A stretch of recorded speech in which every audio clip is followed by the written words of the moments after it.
जय श्री कृष्ण। हर हर महादेव। 15 जनवरी को है मकर संक्रांति।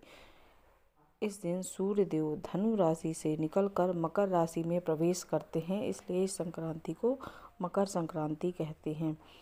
इस दिन से दिन बड़े होने लगते हैं और इसे उत्तरायण भी कहते हैं। और इस संक्रांति को देवताओं की भी संक्रांति कहते हैं, क्योंकि देवों को बल मिलता है। और इस समय प्रयाग क्षेत्र में सभी भगवान स्नान करने आते हैं माघ का, इसलिए इस समय स्नान, ध्यान, पूजन, व्रत और मौन का, साथ ही तिल के सेवन का, तिल के दान का बहुत ही ज़्यादा महत्व है। इस कारण इस संक्रांति को तिल संक्रांति भी कहते हैं। चूँकि सूर्य देव पिता हैं और शनि देव पुत्र हैं। शनि की राशि मकर में प्रवेश करते हैं भगवान, यानी अपने पुत्र के घर जाते हैं, इसलिए इस दिन पिता और पुत्र के मिलन के उपलक्ष्य में खिचड़ी बनाने का विधान है और खिचड़ी बांटने का भी विधान है। लोग इस दिन खिचड़ी बनाकर खाते हैं प्रसाद रूप में और बांटते भी हैं, ताकि पिता पुत्र जैसे मिल जाते हैं वैसे घर में एकता बनी रहे। और जिन घर में पिता पुत्र में विवाद होता है उन्हें तो खिचड़ी न केवल खानी चाहिए बल्कि खूब बांटनी भी चाहिए। और तीर्थ क्षेत्र प्रयाग में तो लोग आज के दिन खिचड़ी और दमालू का दान भी बहुत करते हैं। लोग बनाकर भंडारा लगाते हैं बड़ा बड़ा। इसके साथ ही साथ इस दिन गुप्त दान का भी महत्व है। इस दिन तिल के लड्डू बनाए जाते हैं, तिल और गुड़ के, और उसके बीच में पैसा, आभूषण, जिसकी जो क्षमता है वो उसके बीच में रखकर मंदिरों में दान देते हैं, ताकि घर में संपन्नता बनी रहे और कोई बड़ी बीमारी, रोग दोष घर में प्रवेश ना करे। और गुप्त दान जो किया जाता है वो अनंत गुना फल देता है, इसलिए गुप्त दान सबको करना चाहिए।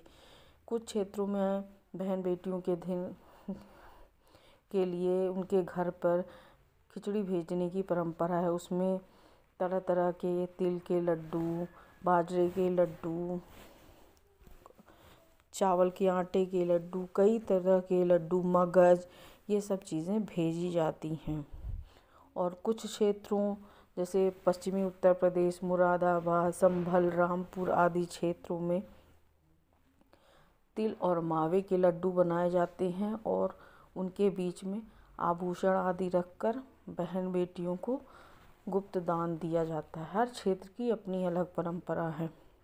इस दिन पतंग उड़ाने की भी परंपरा है। लोग पतंग उड़ाते हैं और खूब दान पुण्य करते हैं। इस दिन आप क्या करें, इस दिन भोजन सामग्री आप किसी योग्य ब्राह्मण के साथ साथ ज़रूरतमंद को भी आप दे सकती हैं।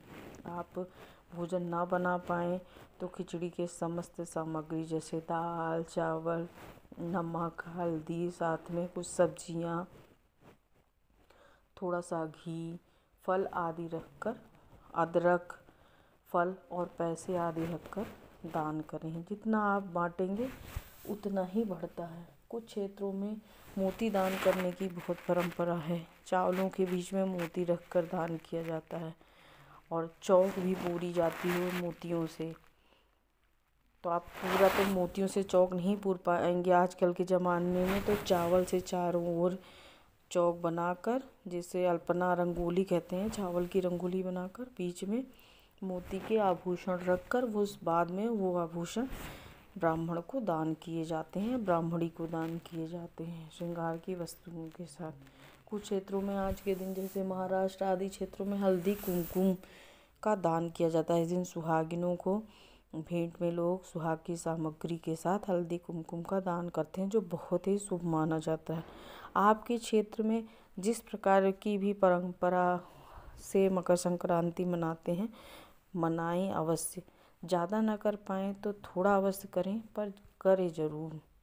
इस दिन स्नान करें गंगा जी का नाम लेते हुए, और गंगा जल नहाने के पानी में डालकर काले तिल डालकर नहाएं तो बहुत अच्छा है। जिनके पास गंगा जल नहीं है वो ध्यान करते हुए कि गंगा जी हमारे नहाने के जल में हैं, गंगा जी का नाम बोलते हुए हर हर गंगे कह के आप स्नान करें। गंगा स्नान के बराबर ही पुण्य मिलेगा, क्योंकि कलयुग में नाम स्मरण ही बहुत महत्व रखेगा, क्योंकि लोग पूजा ही नहीं करेंगे।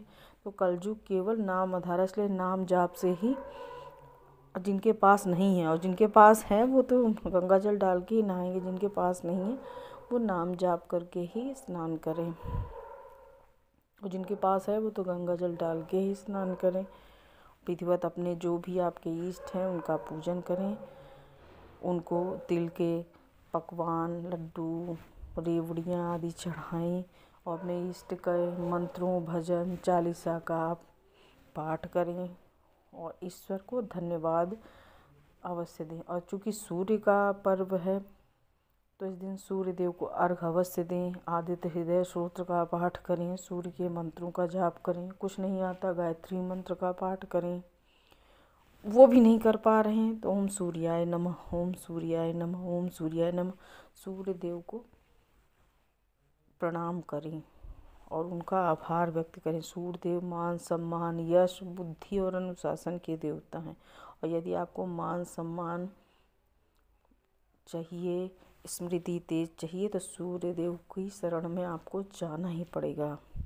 एक तांबे के लोटे में गंगा जल, लाल फूल, गेहूं के साथ दाने, साथ ही काले तिल, गुड़, लाल चंदन डालकर सूर्यदेव के मंत्रों का जाप करते हुए आप अर्घ दें। और मान सम्मान, आत्मविश्वास को बढ़ाना चाहते हैं तो आदित्य हृदय स्तोत्र का वहीं बैठकर जाप करें, पाठ कर सकते हैं। आपको नहीं आता, याद नहीं है, कंठस्थ नहीं है तो किताब लेकर आप पाठ करें, लेकिन करें अवश्य।